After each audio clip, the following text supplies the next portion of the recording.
మాకు ఇక్కడ రాజధాని అని పెట్టారు. అక్కడ పొలం ఇచ్చిన వాళ్ళు చెడ్డారా? మాకు పొలం రేట్లు పోయినాయి, పంటలు పోయినాయి, నానా అవసరాల్లో ఉన్నాము మేము. ఏదో పింఛన్ ఇస్తానన్నట్టు పింఛన్ ఇవ్వకపోయినా మాకు కావాల్సిన అవసరాలు చేస్తే మా పొలాలు పండుతాయిగా. పొలాలు పాడైన తర్వాత వాళ్ళు ఇచ్చే పింఛన్ దేనికి వస్తాయి? రైతు భరోసా అన్నారు కదా సార్, రైతు భరోసా ఏమి ఇస్తారు? అంత ముందు ఎకరం కౌలు 30,000 40,000 ఉంది. మురుకాలు డ్రైనేజీలు బాగు చేయక, వాన కురితే నీళ్లు బాక, వాగులు పొర్లి శాల మీద పడి పంటలు పోయింది. రైతు భరోసా 13,500 ఇస్తున్నారు. ఇద్దరి మీద ఇస్తున్నారు, వీటిలో లేదని కాదు, చాలా మట్టుకు ఇస్తున్నారు. 700 వస్తున్నాయి, తీసుకుంటున్నాం. మాకు ఒక ఎకరానికి 30,000 కౌలు వచ్చేదిగా.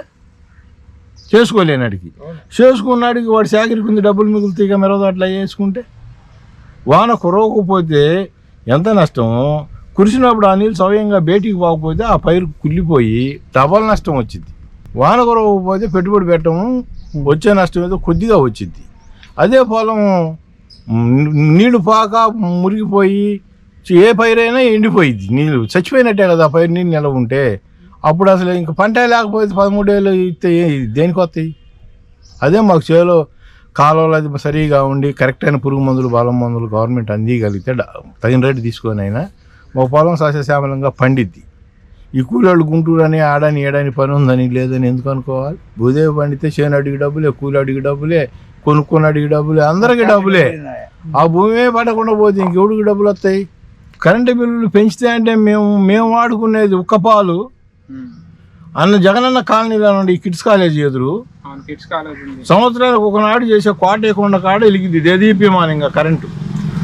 ఆ రకంగా ఈ కాలనీలు వెలుగుతున్నాయి. రెయిన్బోలు మడుచుకు లేని కాదు మన కరెంటు నష్టం వచ్చింది. అది మా మీద అయితే మేము మట్టుకు ఎంత వాళ్ళం, మేము కలుసుకుంది మేము కట్టలేని వాళ్ళం. అది నట్టవద్దున వాళ్ళు కలుసుకుంది కూడా మమ్మల్ని కట్టమంటే ఆడ కట్టగలుగుతాం? కడుతున్నాం, కట్టకపోతే ఫీజు తెస్తాడుగా. కరెంటుకి అలవాటు అయి ఉన్నాము, వాడుకోవాలి, ఎంతైనా వాడుకోవాలి. టీడీపీ జనసేన పొత్తు పెట్టుకున్నారు కదా, దానివల్ల టీడీపీకి ఏమన్నా ప్లస్ పాయింట్ అవుతుందా? ప్లస్ పాయింట్ అయిద్దనే పెట్టుకుంది. అయితే ఇంతకుముందు జనసేనకి 1 సీటే వచ్చింది కదా, ఇప్పుడు 24 సీట్లు కన్ఫర్మ్ చేశారు కదా, ఎట్లా ఇప్పుడు గెలుస్తారా పవన్ కళ్యాణ్ గారు? గెలుస్తారనేగా. ఇదివరకంటే జనసేన ఓట్లు వాళ్ళు ఎక్కడ రాలేదు, ఇప్పుడు టీడీపీ ఓట్లు వేస్తారుగా. అక్కడ టీడీపీ వాళ్ళు పోటీ ఉండదు కదా. ఇప్పుడు టీడీపీ వాళ్ళకి అక్కడ క్యాండిడేట్ ఉండడు కదా, వాళ్ళంతా జనసేనకి వేస్తారుగా. జనసేన వాళ్ళు వేసుకుంటారు, టీడీపీ వాళ్ళు కూడా జనసేన క్యాండిడేట్గా వేస్తారు, అప్పుడు గెలుస్తాడుగా. కొన్నిసార్లు జనసేన ఓట్లు ఉన్నాయి, టీడీపీ వాళ్ళు నిలబడి కడేస్తారు, అదేగా పొత్తు. అట్లా గెలుస్తారు, లాభం వచ్చిద్దనే వాళ్ళిద్దరు పొత్తు కలుసుకుంది.